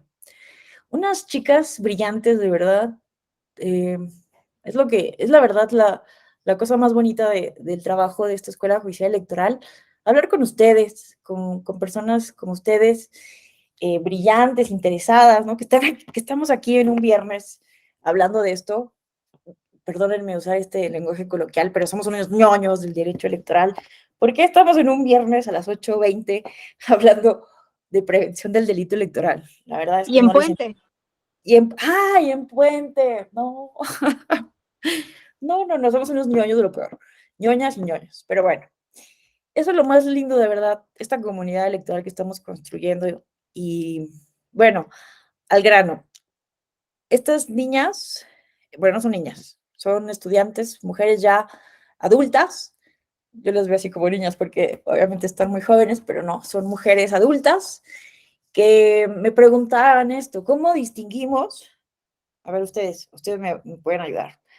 ¿Cómo distinguimos entre el delito de violencia política contra las mujeres en razón de género y la infracción administrativa electoral como violencia política contra las mujeres en razón de género? ¿Cuál es la diferencia entre el delito y una infracción? Rosicela, te escuchamos. La primera diferencia es la sanción. Exacto, O la la pena. consecuencia. Exacto, ¿no? Fue lo que yo les dije, porque muchas veces, obviamente, esto depende siempre de la víctima, ¿no? La víctima la debemos de respetar siempre y decirle, ¿cuál es el camino jurídico que tú quieres emprender? ¿Tienes la vía penal electoral? Puedes presentar la denuncia ante la fiscalía, pero también puedes ir ante las autoridades electorales a promover un procedimiento especial sancionador. Antes de la reforma, un JDC, ahora se llama juicio electoral, y tienen efectos diferentes. Las personas van a tener una responsabilidad diferente, una sanción diferente, y no es lo mismo el efecto del procedimiento especial sancionador sobre la persona violentada, bueno, sobre la persona violentadora, que el juicio electoral, que justamente busca restituir los derechos políticos violentados de las víctimas, reparar el daño, etcétera, etcétera, ¿no? Jorge, te escuchamos.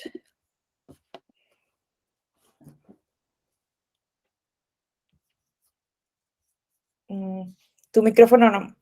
Acuérdate de poner tu celular.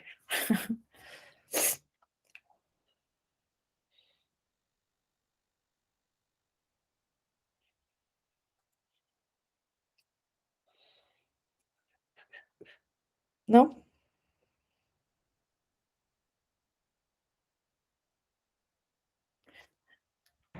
Ahora sí, ¿ya me escuchan? Sí, ya. Bueno, fue interesante la pregunta que le formularon y pues, la respuesta también, o sea, principalmente son las consecuencias jurídicas pues de la rama del derecho, ¿no? Fíjense compañeros, abogados, me he fijado y me he percatado de algo. En primer lugar, o sea, nosotros cuando tenemos que asesorar a una persona que es violentada, como mujer, lo primero y es servidora pública por cargo de elección popular, lo que le tenemos que recomendar, la vía más expedita es la vía electoral. Entonces, pues ya sea a través del procedimiento especial sancionador o el JDC, que se pueden hacer cualquiera de los dos, pues es más expedito que una carpeta de investigación. Obteniendo una resolución favorable, pues ya podemos iniciar la carpeta de investigación y pues ya tenemos la mitad de la chamba, ¿no? Por así decirlo. Entonces, eso es lo recomendable. Lo otro inquietante que me he percatado a lo largo pues, del ejercicio de, pues, como abogado en electoral, es pues le preguntas a la víctima, ¿no? Oye, pues mira, yo te recomiendo hacer un peritaje en materia psicológica, vamos a obtener esto, y cuesta esto, ¿no? O sea, generalmente un peritaje en materia psicológica, el tipo de violencia política en razón de género, por ejemplo, aquí en el estado en el que se litiga, está de 16,000 a 25,000 pesos, ¿no? Y pues te dicen, no, pues ya, déjame pensarlo, ¿no? Pero pues le digo, no, pues es que es para que ¿En qué tú obtengas estado justicia. está? Estado de Veracruz. Ah, Pues generalmente, o sea, he cotizado con con varios peritos en psicología y pues te dicen, no, pues no te bajan de 16,000, 15,000 pesos, y los que tienen la experiencia en violencia política en razón de género te cobran 25, ¿no? Y ya te dicen, no, pues sabes qué, pues déjame pensarlo, ¿no? Es un poco más difícil. Y entonces no te dan los elementos para que tú acredites lo que quieres. Otro de los tips que, pues ya estando en confianza, ¿no? En una comunidad electoral, muchos de los abogados se les olvida que se pronuncien sobre el modo honesto de vivir de la persona.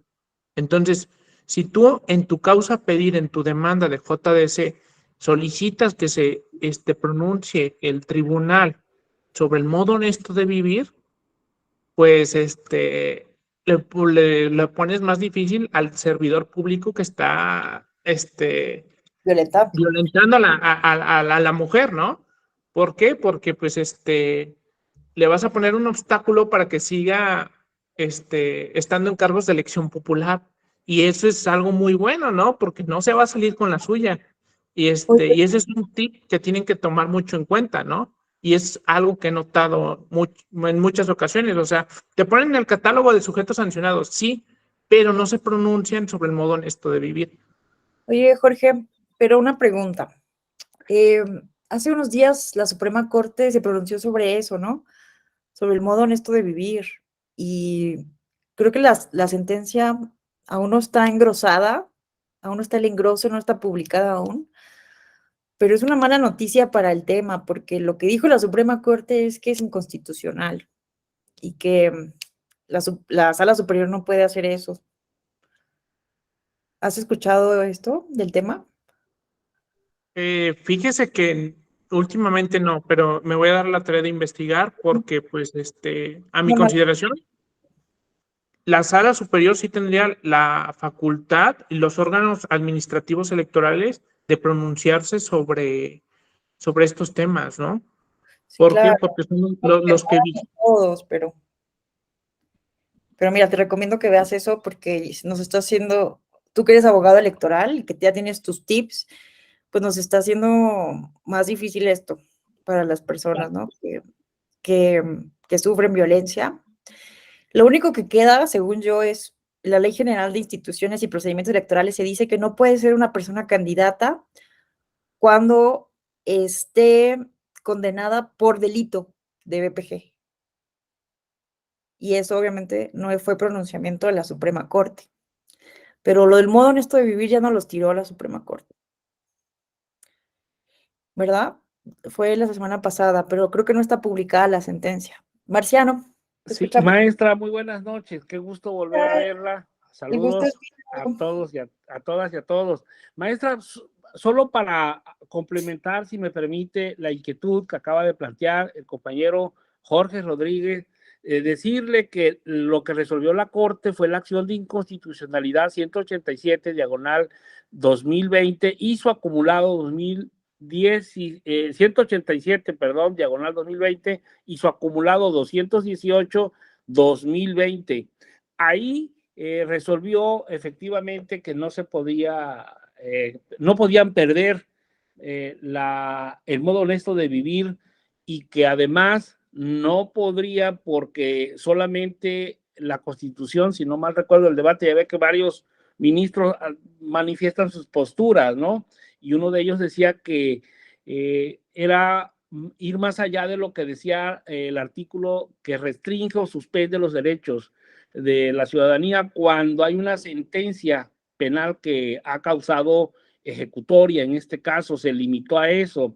La otra gran vertiente era que efectivamente también había una controversia, porque eso lo planteó Farad, sin embargo ya no se desarrolló por otro ministro que decía que eso no lo habían pedido, pero la ministra me parece que iba más allá cuando dijo, a ver, entonces el 34 de la Constitución, pues la gente pierde la ciudadanía, y si tú pierdes la ciudadanía, en automático pierdes la capacidad legal inclusive para firmar algún contrato. Siento, desde mi punto de vista, no quisiera contradecir, o con el ánimo más bien de debatir, es de que no era del todo correcto inclusive quitarle el modo honesto de vivir a la persona, porque pues no era una atribución, ¿no? y se perdía la calidad de ciudadano, pero además decía que las listas inclusive ya no podían, ya no deben de existir las listas para que las personas fueran publicadas, porque también se estigmatizaba. Y en un caso yo llevé a una persona que fue acusada de violencia política, y yo expuse en ese juicio de reconsideración, el famoso juicio imposible que le llamamos, ¿no? En donde le decíamos a la sala, oye, no se puede, porque el 22 habla de marcas, penas, lo estigmatizas, penas infamantes. No podríamos empezar a hacer lista de todos, ¿no? Porque entonces iríamos en contra de lo que había resuelto la Corte Interamericana en aquel caso famoso de Herrera Ulloa contra Costa Rica, si no mal recuerdo, en donde le dice al gobierno al Estado de Costa Rica, hey, tú no puedes hacer una lista de delincuentes, no es correcto porque lo estigmatizas y no es parte de la reinserción social. Es el único caso donde tengo conocimiento que se había manejado una lista, pero una lista en general. En este caso fue un caso de libertad de expresión y se anotaba a la persona que había sido condenada a tantos años y había como una especie de, voy a usar el término, era una lista, era un padrón de delincuentes. Ah, mira, ejemplo, Marciano Peñalosa delinquió en homicidio y ahí estaba públicamente, ¿no? Entonces, ese grado de estigmatización, pues la Corte, yo considero desde mi punto de vista que no sería un retroceso para la lucha de la violencia política, sino que considero que ya se estaba sancionando. Inclusive yo replanteo en el juicio imposible, donde le digo, a ver, ya lo sancionaste diciéndole, ya no participes, ya no puedes participar, quítale la candidatura. Pero aparte lo pones en una lista, es una doble sanción, había una doble sanción por un mismo hecho. Entonces era contrario al principio de que, pues, sanción sobre la sanción no podría ser. Creo que a final de cuentas fue el argumento que se impuso en esa controversia que se planteó. Me pareció muy interesante el debate que plantearon. Hubo varias posiciones y pues bueno, en mi punto de vista, la lista desde que nació en la sala superior nació la lista que le ordena al INE, hace una lista. Yo fui un crítico de la lista porque decía que no se podía estigmatizar a las personas y la verdad no debe de ser un retroceso para la lucha de la violencia política, sino que la sala no debe de perder su condición. Ok, cometiste violencia, yo no soy una sala penal, no estoy ejerciendo el jus puniendi, pero sin embargo, como deriva de un procedimiento sancionador en donde también se aplica el jus puniendi, ahora sí te digo que por lo menos en esta candidatura o en este proceso tú no participas. Siento que eso sí tiene, pero deberíamos aprender de lo que dice la Corte Interamericana. ¿Cómo hago una reparación? Pues oblígalo a estudiar derechos humanos. Dile, a ver, te ordeno que te capacites en esto. Si no, no vamos a avanzar en la materia. No podemos pensar en el Estado malo sancionando al hombre malo, porque entonces nos estamos siguiendo, estaríamos imperando, nos estaríamos alejando del Luigi Ferrajoli. Yo sí soy creyente del derecho penal garantista y pues mi intervención quizás está un poquito influida en ese sentido, maestra, pero no significa, yo ya con usted he debatido en otros foros, pero siempre con muchísimo respeto y claro, soy un admirador de usted y sé que usted encabeza esta lucha y lo que representa, pero yo no considero, maestra, con todo respeto, que sea una mala noticia, sino más bien había que replantearnos cómo hacer una sanción desde el jus puniendi administrativo y dejar el jus puniendi penal. Ahora sí, la noticia criminal, que se le castigue a la persona una vez que se tengan los elementos, porque también he de decirlo, en algunos casos, no todos, en algunos hay evidencia de el hecho de que se revierta la carga de la prueba a la persona que es acusada, se viola mutatis mutandi, porque así aplican los principios del derecho penal al derecho administrativo sancionador para la persona acusada. Está en desventaja. Él vino y me dijo en el oído, así tengo un caso, y me dijo en el oído cosas horrorosas que no voy a repetir aquí, ¿Y cómo acredito lo que le dijo aquí en el oído? Y ese caso se sancionó, fue el primer caso que se sanciona acá en Quintana Roo y fue emblemático, ¿verdad? Pero a veces el revertir la carga de la prueba, siento también que había que hacer un replanteamiento. No puede haber un jus puniendi que se aparte de los principios del derecho garantista. No estoy de ninguna manera apoyando una corriente contraria a la lucha que se ha emprendido por años.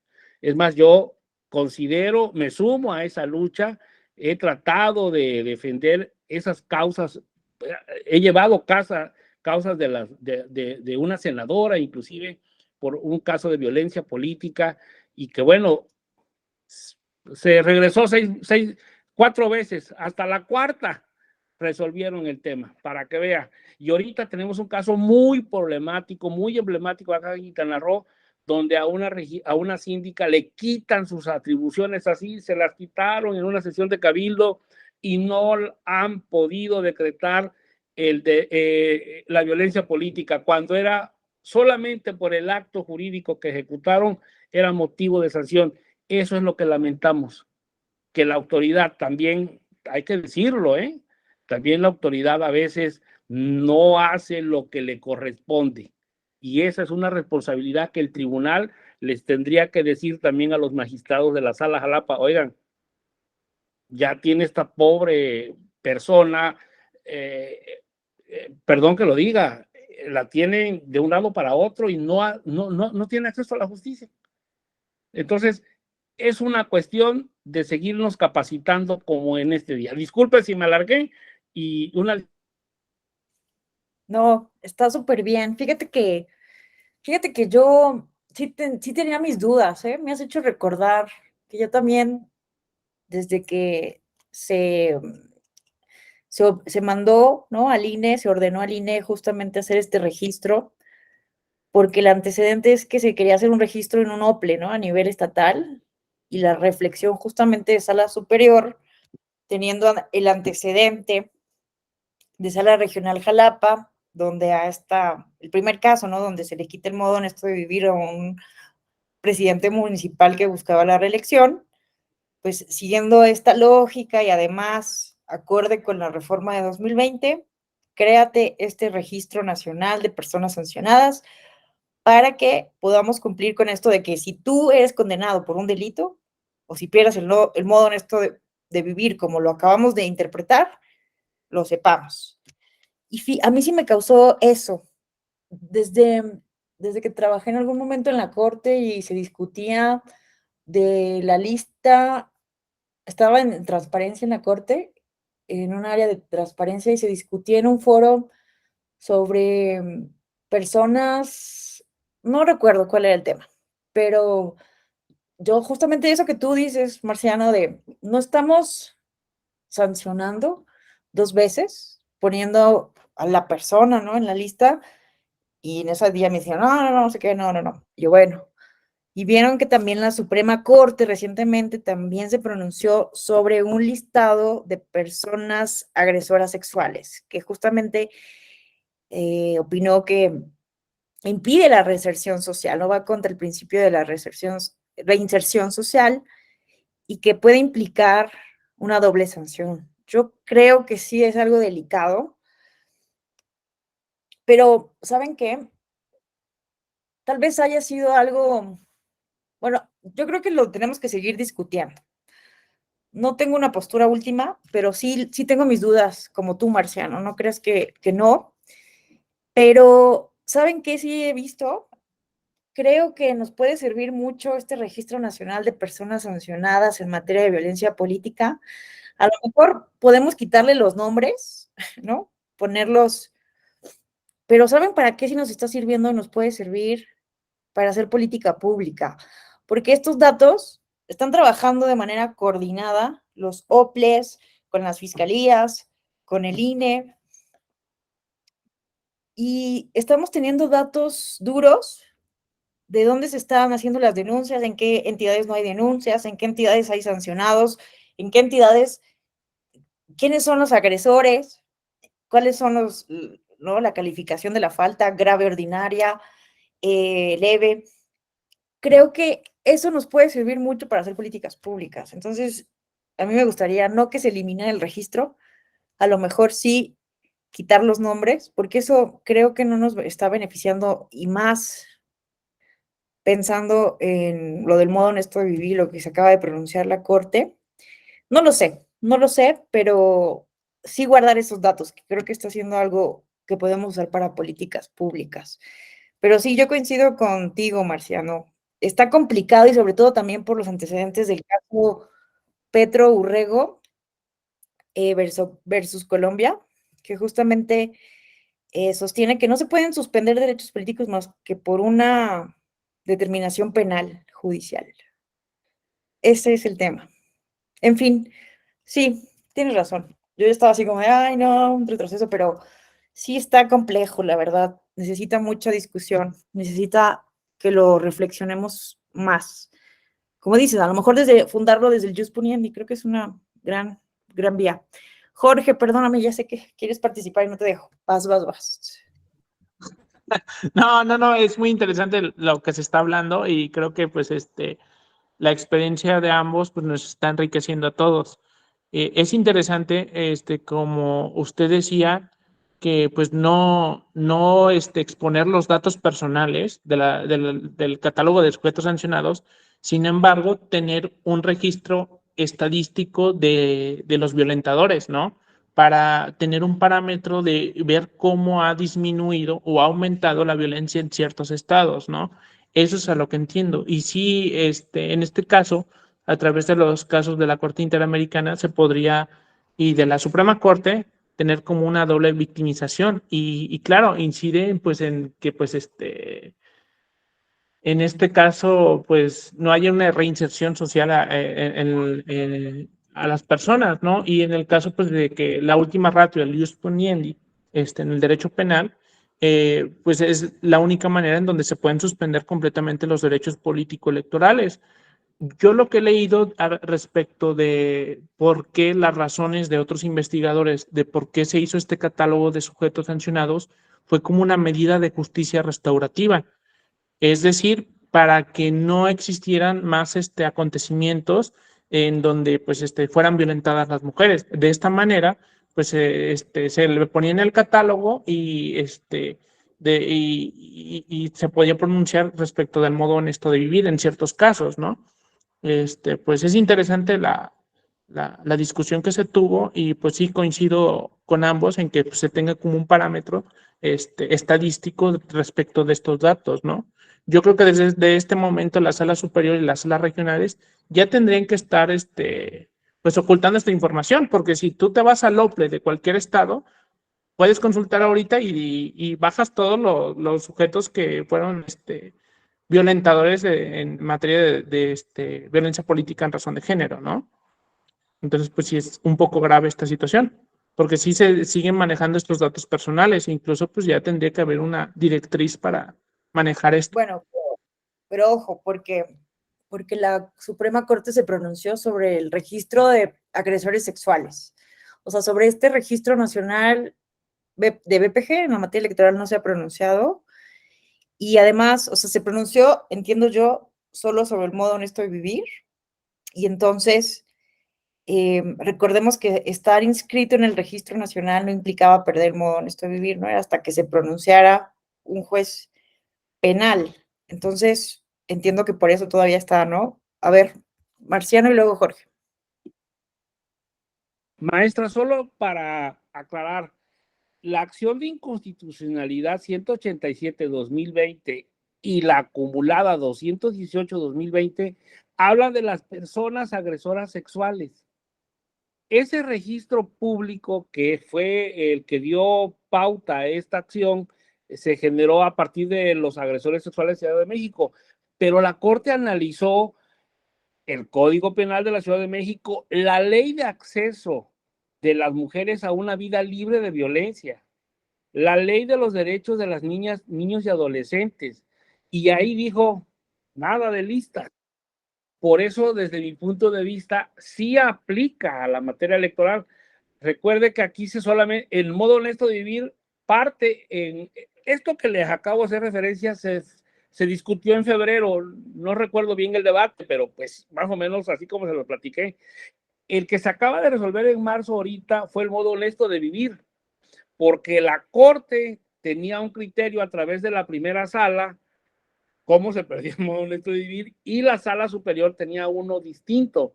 Dijo la sala, basta que sea una persona que haya cometido o sancionada, perdón, a través de un procedimiento procesal sancionador en materia de violencia política de razón de género, que así lo cataloga a partir de la reforma de 2020.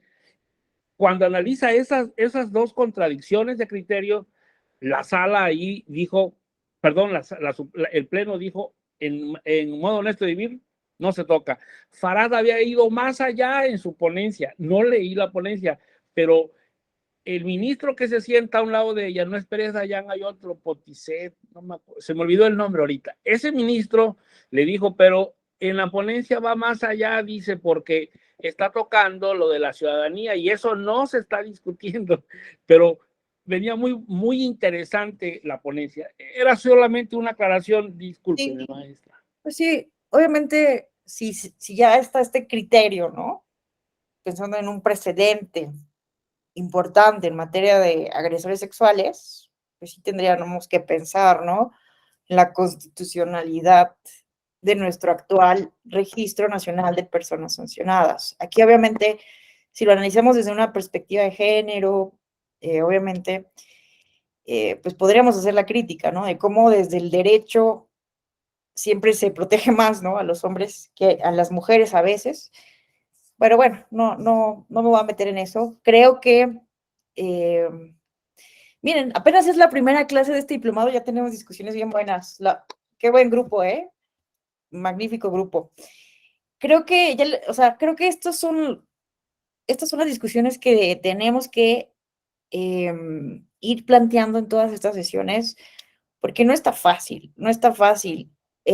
Miren, aunque se está desde la reforma de 2020 también, por inercia de la jurisprudencia, de la interpretación jurisprudencial del tribunal, pues he intentado también, ¿no? La reparación integral del daño y la disculpa pública. Pero justamente también estaba hace unos días en un evento de Aguascalientes y decía una colega, es que también la denuncia pública, obligar a que las personas se disculpen, pues es un espacio para seguir violentando a las mujeres. Porque pensemos en el caso de la gobernadora de Campeche, Ladia Sansores. Cometió un acto de violencia política, no se quiso disculpar, se pasó por el arco del triunfo, perdónenme este coloquialismo, y en lugar de disculparse se fue a reír de la sentencia del tribunal a su programa. Entonces, o sea, es un espacio de volver a revictimizar a las mujeres, ¿no? Que están siendo violentadas. Entonces, no es un tema fácil. Creímos que íbamos a inhibir con lo del modo honesto de vivir. Era la única salida que teníamos como para que se porten bien. Si les vamos a quitar candidaturas, pórtense bien y ya no está esa vía. Entonces, tenemos como comunidad electoral pensar en medidas positivas, a lo mejor no negativas, que puedan ser inconvencionales, inconstitucionales, pero sí tenemos que pensar en una estrategia igual, ¿no? Por eso también les estaba hablando de la prevención del delito. ¿Cómo podemos prevenir la BPG? Porque hemos hecho muy buenos esfuerzos para atenderla y sancionarla, pero no está funcionando para inhibirla y para hacer la reparación integral del daño. Entonces, bueno, ya se nos está acabando el tiempo. Con esto vamos a terminar el día de hoy.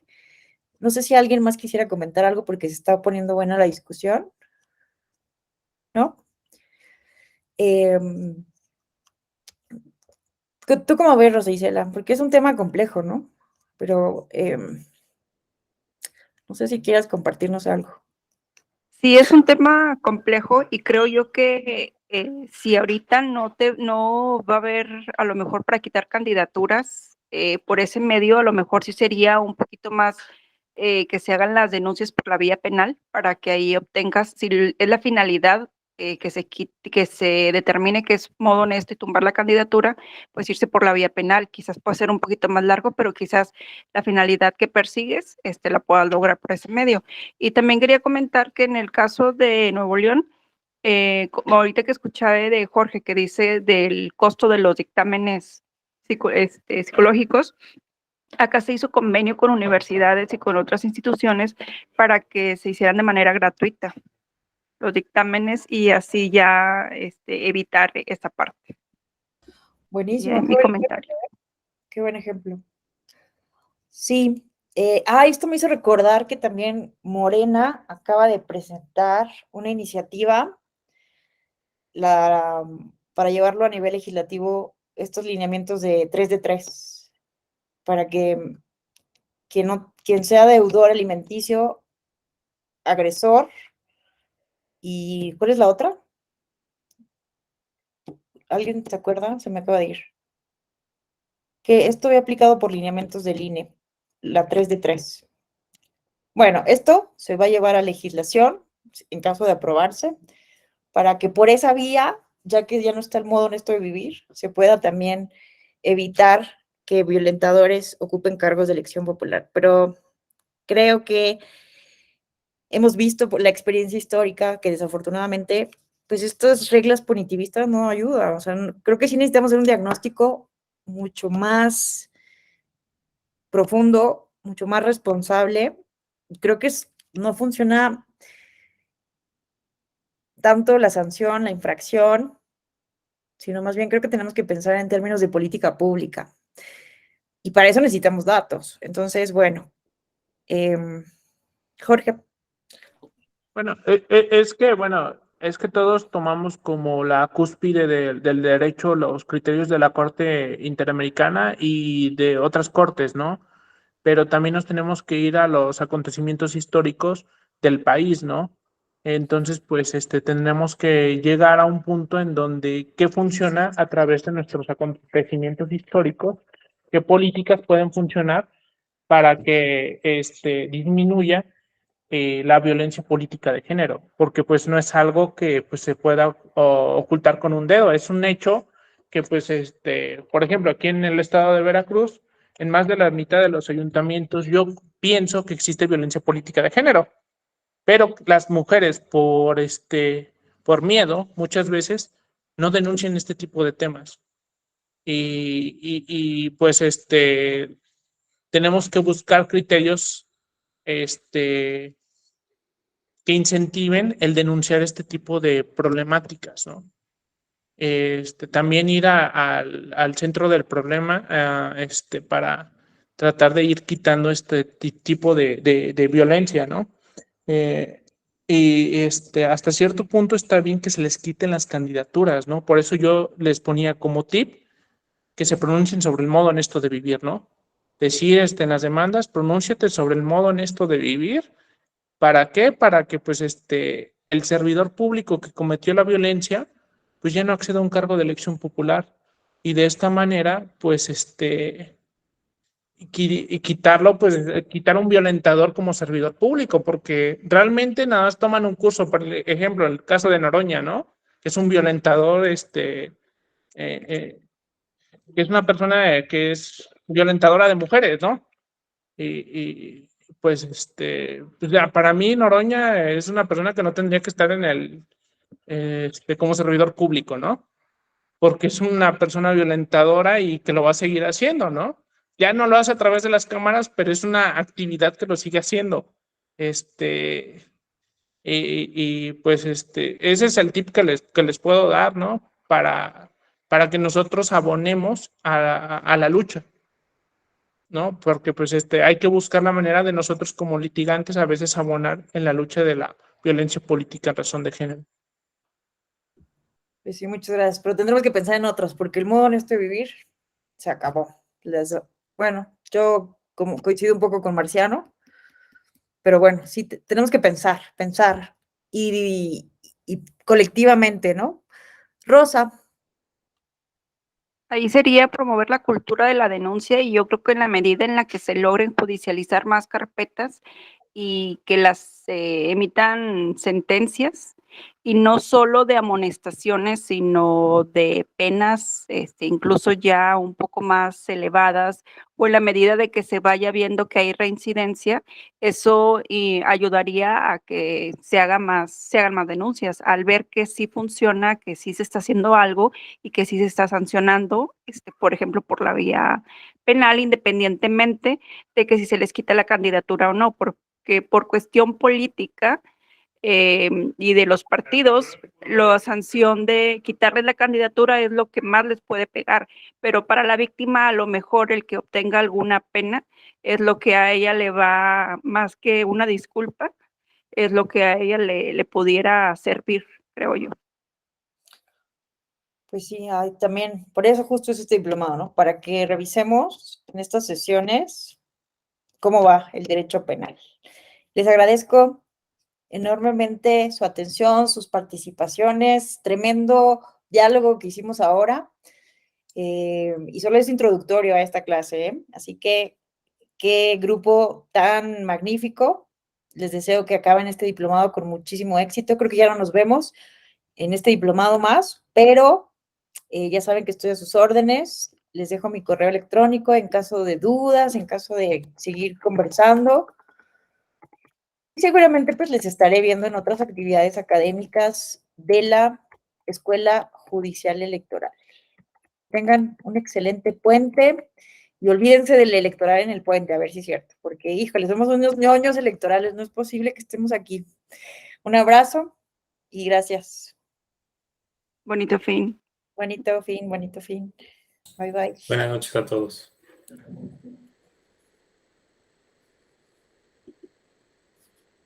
Gracias, Panther. Buenas noches.